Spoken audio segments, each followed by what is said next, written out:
اور پھر دونوں ہی کچھ نہیں کر سکے. عوام نکلی نہیں اور لیڈرشپ جو ہے انہوں نے اپنے آپ کو 3 بلڈنگوں کے اندر اسلام آباد میں انڈور دھرنے میں محصور کر دیا کہ ہم یہیں پہ بس وہیں محدود ہو گئے وہ. اور ایک اور بات انہوں نے کی فیملی نے, اور یہ لاجیکل بھی ہے, کہ عمران خان کی صحت کے فیصلے کرنے کا مینڈیٹ پارٹی کے پاس نہیں ہے, یہ فیملی اور ڈاکٹرز کا مینڈیٹ ہے. صحت کے معاملات کے اوپر پارٹی فیصلے نہ کرے.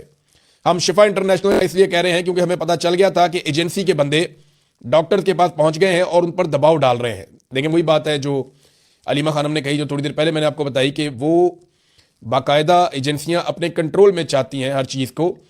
ڈاکٹر عظما جو ہیں عمران خان صاحب کی دوسری بہن, انہوں نے کہا یہ ایک آنکھ کا مسئلہ نہیں ہے عمران خان کا, کیونکہ ہمیں اس کی وجوہات ابھی تک پتہ نہیں چلی, تو دوسری آنکھ بھی متاثر ہو سکتی ہے. اور دیکھیں میں پہلے آپ کو یہ بات کہہ چکا ہوں, میری یہاں پہ برطانیہ میں سینئر ڈاکٹر سے بات ہوئی, انہوں نے بتایا کہ یہ بلڈ کی بیماری ہے, یہ ضروری نہیں ہے کہ ایک آنکھ میں رکے, یہ دوسری آنکھ کے اندر جا کر وہاں پہ بھی بیماری پیدا کر سکتی ہے اور دونوں آنکھوں کی بینائی متاثر ہو سکتی ہے عمران خان صاحب کی. تو انہوں نے کہا دوسری آنکھ بھی متاثر ہو سکتی ہے, ہو سکتا ہے وہ شروع بھی ہو چکی ہو متاثر ہونا. ہم تک کوئی چیز نہیں آئی, صرف ٹی وی سے 2-4 باتیں ہمارے تک آتی ہیں, اس کے علاوہ ہمیں کوئی چیز معلوم نہیں ہے. آخری ملاقات میں عمران خان نے کہا تھا کہ میں اتنی مشکل جیل کاٹ رہا ہوں لیکن میری پارٹی کے سینئر وکلا میرے کیسز نہیں لگوا رہے. یہ وکیل جا کے بیٹھ جائے نا ہائی کورٹ میں اور سپریم کورٹ میں اور یہ کہیں جناب لگائیں کیسز, روزانہ چیف جسٹس کی عدالت میں جا کر بیٹھ جائیں اور جا کر وہاں بولیں, کیا کرے گا چیف جسٹس, اٹھا کے جیل میں ڈال دے گا, تو کیا فرق پڑتا ہے, اتنی دنیا جیل میں آپ بھی چلے جائیں. اور جب وکیلوں کو جیلوں میں ڈالا جاتا ہے تو دوسرے وکیل ریئیکشن دیتے ہیں, اپنے آپ کو اتنا ہلکا نہ سمجھیں. وکلا نے باقاعدہ کبھی اس معاملے کو اس طرح سے لڑائی نہیں. اچھا, سہیل آفریدی صاحب جو ہیں وہ گئے, انہوں نے کوشش کی اسلام آباد ہائی کورٹ میں چیف جسٹس سے بات کرنے کی. سیکرٹری سے انہوں نے کہا نہیں میں چیف جسٹس سے بات کروں گا کورٹ میں. تو یہ جناب کورٹ کے اندر بیٹھ گئے اور جب یہ رستم پہ گئے اور انہوں نے چیف جسٹس سے بات کرنے کی کوشش کی, السلام علیکم کہا, تو روزے کی حالت میں تھے. انہوں نے کہا جی میں روزے کی حالت میں تھا, میں نے السلام علیکم کہا چیف جسٹس کو, تو چلے وہ میری بات نہ سنتے, مجھے انصاف نہ دیتے, لیکن میرے سلام کا جواب تو دیتے. انہوں نے میرا سلام کا جواب بھی نہیں دیا اور اٹھ کر چلے گئے. یہ تو ایک رویہ ہے اس وقت جوڈیشری کا جو بڑا افسوسناک رویہ ہے, اور یہ ہم اب سے نہیں کافی عرصے سے دیکھ رہے ہیں. علیمہ خانم نے اسی جج ڈوگر صاحب کے بارے میں کہا کہ سیاست ہم نہیں, جسٹس ڈوگر کر رہا ہے, جس کو لاہور ہائی کورٹ سے چن کر لایا گیا ہے کہ عمران خان کے کیسز نہ لگ سکے. کیا یہ نظام انصاف ہے؟ ہم نے 26ویں ترمیم سے پہلے اسلام آباد ہائی کورٹ میں کئی ججز, یعنی اندر انہوں نے نام بھی لکھے ہیں کیونکہ جو جرنلسٹ ہیں جنہوں نے خبر دی ہے انہوں نے نام لکھے ان ججز کے. انہوں نے کہا جب نے پہلے کئی ججز کو دیکھا, ان کا ایک لیول تھا, وہ سویلین کی بات سنتے تھے. اب دیکھیں کہ معیار کتنا گر گیا ہے. جسٹس ڈوگر کی عدالت میں جاؤ تو اٹھ کر بھاگ جاتا ہے. عدالت کو پنجرے میں تبدیل کر دیا گیا ہے. یہ پاکستان میں کیا ہو رہا ہے؟ یہ علیمہ خانم نے سوال اٹھایا. بات ان کی ٹھیک ہے, پاکستان میں جو ہو رہا ہے وہ ہم سب کو دکھائی بھی دے رہا ہے. سہیل آفریدی نے ایک پیغام دیا chief justice of Pakistan justice Yahya Afridi کو, اور یہ انہوں نے پشتو میں پیغام دیا. اب اس کا ترجمہ میں آپ کو پڑھ کے سنا دیتا ہوں کہ انہوں نے کیا کہا پشتو میں یحییٰ آفریدی کو.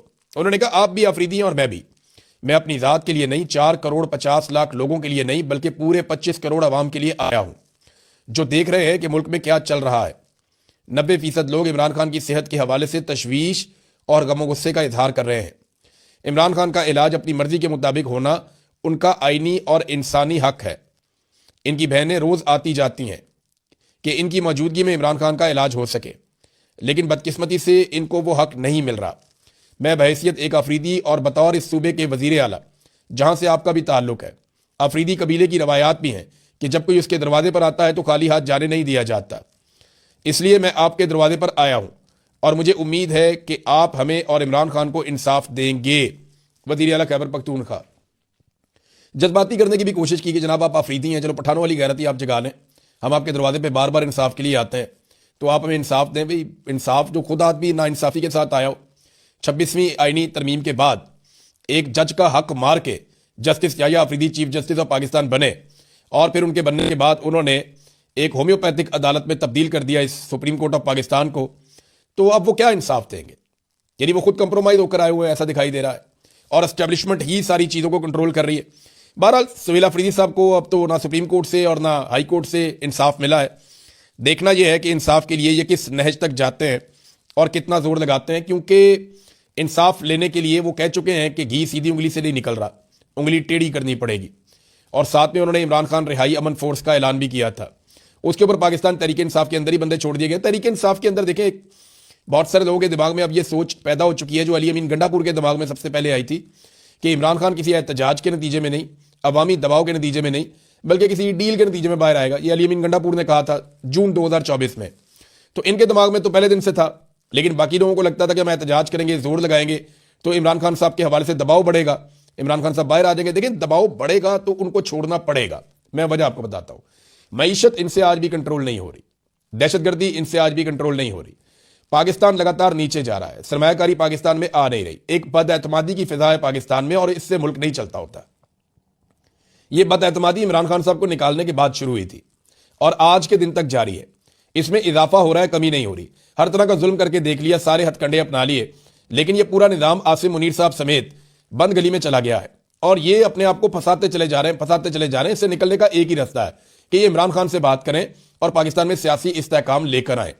اس کے لیے پاکستان میں ایک نیا الیکشن کروانا پڑے گا، لیکن اس طرف یہ جانے کے لیے تیار نہیں ہے۔ انہیں پتا ہے کہ جب بھی الیکشن ہوگا عمران خان واپس آ جائے گا، اور ملٹری اسٹیبلشمنٹ، یہ چند لوگوں کی بات کر رہا ہوں، ان کو خطرہ ہے۔ عمران خان نے کوئی ہر فوجی کو سزا تھوڑی دے دینی ہے، یہ تو چند فوجیوں کو ایسا لگتا ہے جنہوں نے استثنا لیا ہوا، عاصم منیر نے یا ان کے ساتھ چند اور ساتھی ہیں، انہیں لگتا ہے کہ شاید وہ کسی ایسے نرغے میں پھنس جائیں گے عمران خان کے آنے کے بعد جس سے وہ نہیں نکل پائیں گے، انہیں یہ لگتا ہے، اور اس کی وجہ سے وہ عمران خان کا اور الیکشن کا راستہ روکتے ہیں۔ تو اب پاکستان تحریک انصاف کے اندر جو ہے وہ ایک ڈیوائڈ پیدا ہوئی ہے، اور پوری کوشش کی جا رہی ہے تحریک انصاف کے اندر سے یہ آواز اٹھانے کی کہ جو عمران خان کی رہائی کے لیے سہیل آفریدی نے کو فورس بنانے کی بات کی ہے وہ نہ بنے، کسی بھی نام سے نہ بنے، اور اگر وہ بن گئی اور نوجوان اکٹھے ہو گئے تو اسٹیبلشمنٹ کے اوپر پھر ایک دباؤ آ جائے گا، اور پھر اگلا ایک سال بھی اسی طرح شدید ترین دباؤ میں گزرے گا، اور وہ دباؤ سے نکلتے ہیں دوبارہ سے دباؤ آ جاتا ہے۔ تو عمران خان کو ارریلیونٹ کرنے میں یہ مکمل طور پہ ناکام رہے۔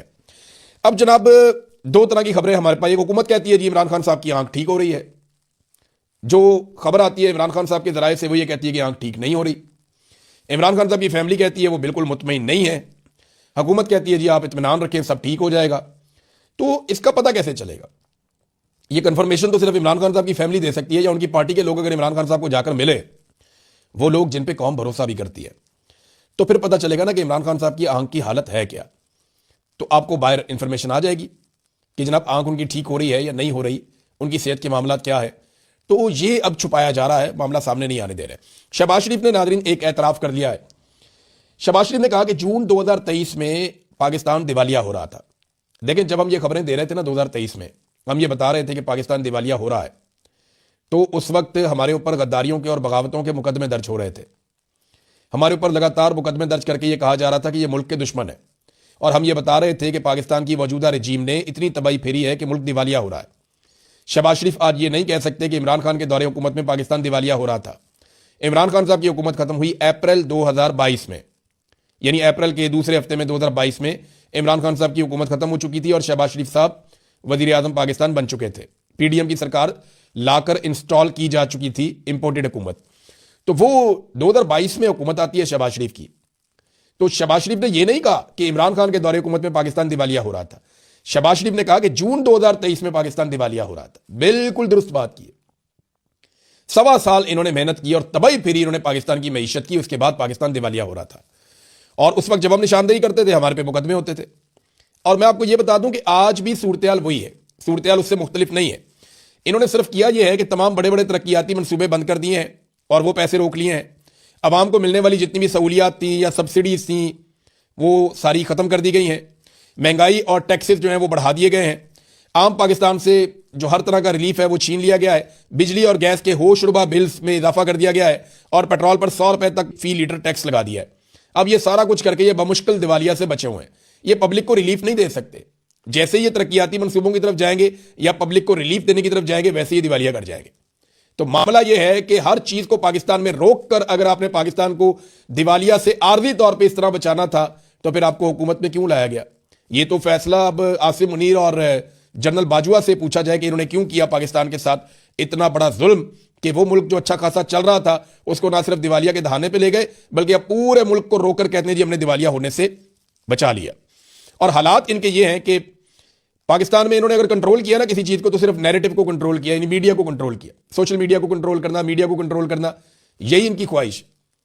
22 ارب روپے کے انہوں نے جہاز لے لیے، 40 ارب روپے انہوں نے فائر وال میں مبینہ طور پہ ڈبو دیے، اس پہ پروگرامز نہیں ہو رہے، اس پہ کوئی بات نہیں کر رہا۔ یعنی اس پہ بات کرنی چاہیے نا میڈیا کو۔ 4 ارب روپیہ عوام کو دیا تھا جو جنگ زدہ لوگ ہیں, جو بہت پریشان ہیں. سہیل آفریدی نے تو میڈیا نے زمین آسمان کے کلابے میں لا دیے تھے. یہاں 22 ارب روپے کے 2 جہاز لے لیے انہوں نے, گلف سٹریم کے مہنگے ترین جہاز ہیں, اتنے مہنگے جہاز انہوں نے لے لیے 2. 40 ارب روپے کی انہوں نے فائر وال جو ہے وہ ضائع ہو گئی ان کی, اب کہتے ہیں ہم پھر لگائیں گے. اور 10 ارب روپے میں انہوں نے پی آئی اے بیچ دیا 38 جہازوں سمیت. تو سوال یہ پیدا ہوتا ہے کہ فوجی فاؤنڈیشن کو جہاز بیچا, کوئی پروگرام کیوں نہیں کرتا, کوئی بات کیوں نہیں کرتا اس کے اوپر؟ کیونکہ میڈیا کو انہوں نے کنٹرول کر دیا پورے طریقے سے. پاکستان جو ہے وہ میڈیا کے اندر ہی ٹھیک ہے, اعداد و شمار جو ہے وہ میڈیا کے اندر ہی ٹھیک ہے.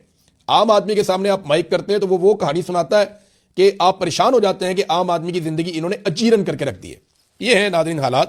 ہاں ایک اور سٹیٹمنٹ ناظرین, یہ ڈونلڈ ٹرمپ نے سٹیٹمنٹ دیا ہے کہ ایران جلد ایسے میزائل بنا لے گا جو امریکہ تک پہنچیں گے. دیکھیں یہ پہلے امریکنز کو ہر دفعہ ڈراتے ہیں پھر اٹیک کرتے ہیں.